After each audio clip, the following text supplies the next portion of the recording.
안녕하세요. 범법인 리엠파트너스 이승재 대표 변호사입니다. 안녕하세요. 리엠파트너스 원민지 변호사입니다. 최근 재벌가나 괴의원의 자녀, 연예인들의 마약 사건이 연달아 보도되면서 흔히 말하는 유전무죄, 봐주기 수사에 대해서 많은 문제 제기가 있는 것 같습니다. 실제로 재벌 2세나 3세들이 경하게 처벌된다고 생각하는 집행유예를 받으면서 더 이런 비판의 목소리가 커져가고 있는 것 같아요. 그렇지만 사실 변호사가 보기에는 이런 경우들이 모두 다 특별한 케이스다라고 보기는 조금 어려울 것 같은데요. 일반인들이 생각하는 마약 범죄의 처벌 수위와 실제 처벌 수위가 어느 정도 차이가 있는 것으로 보이는데요. 오늘은 그래서 마약 범죄의 처벌 수위에 대해서 간단하게 알려드리려고자 합니다.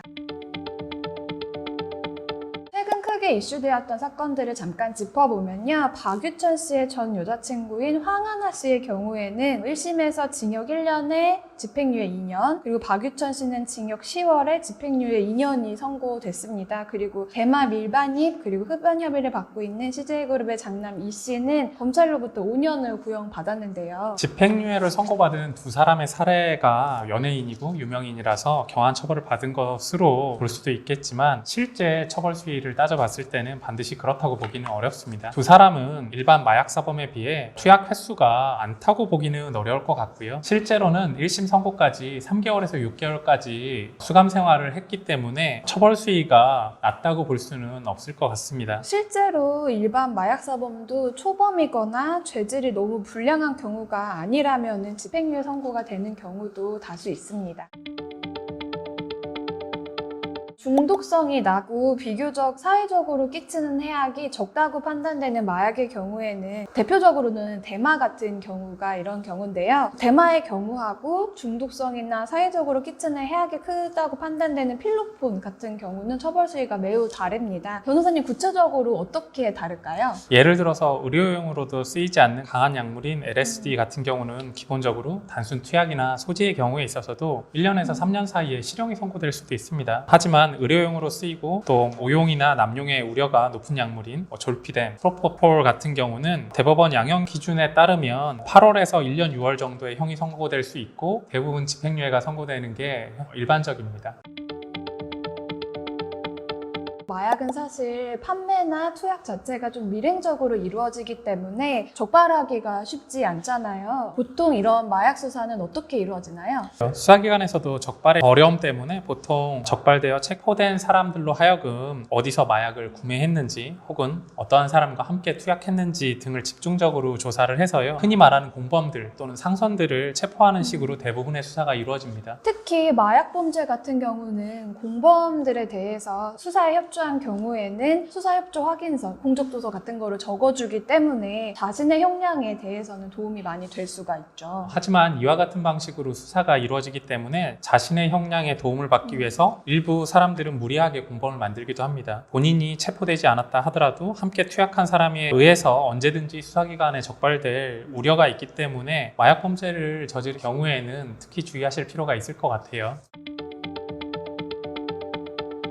그리고 아마 일반적으로 제일 궁금하신 것들이 소변검사나 모발검사 같은 마약 검사 수사 방식일 텐데요. 소변검사는 어떻게 이루어지는지, 모발검사는 정말 머리카락 하나만 뽑아도 되는지 그런 거 혹시 알려주실 수 있을까요? 소변검사는 필로폰의 경우에는 약 10일, 대마의 경우에는 약 30일 이내에 투약을 한 경우에는 양성 반응이 나타나게 되는데 아무래도 소변검사는 간이검사고 정확한 정밀검사는 모발검사를 통해서 이루어집니다. 간이검사인 소변검사 외에 모발검사를 진행하는 이유가 사실 6개월 이상 전의 범행에 대해서도 적발이 가능하기 때문이잖아요. 모발의 성장에 따라서 몸에 유입된 약물이 함께 머리카락이 자라는 것 같이 이동하기 때문에 머리카락의 성장 속도를 측정해서 투약 시기를 추측하게 됩니다. 이때 모발 검사는 생각보다 많은 양의 모발을 샘플로 채취하게 되는데요. 그래서 실제 모발 검사를 위해서 샘플을 채취할 때는 적어도 50개에서 100가닥 이상의 모발을 채취하니까 사실 굉장히 고통스러운 작업이에요.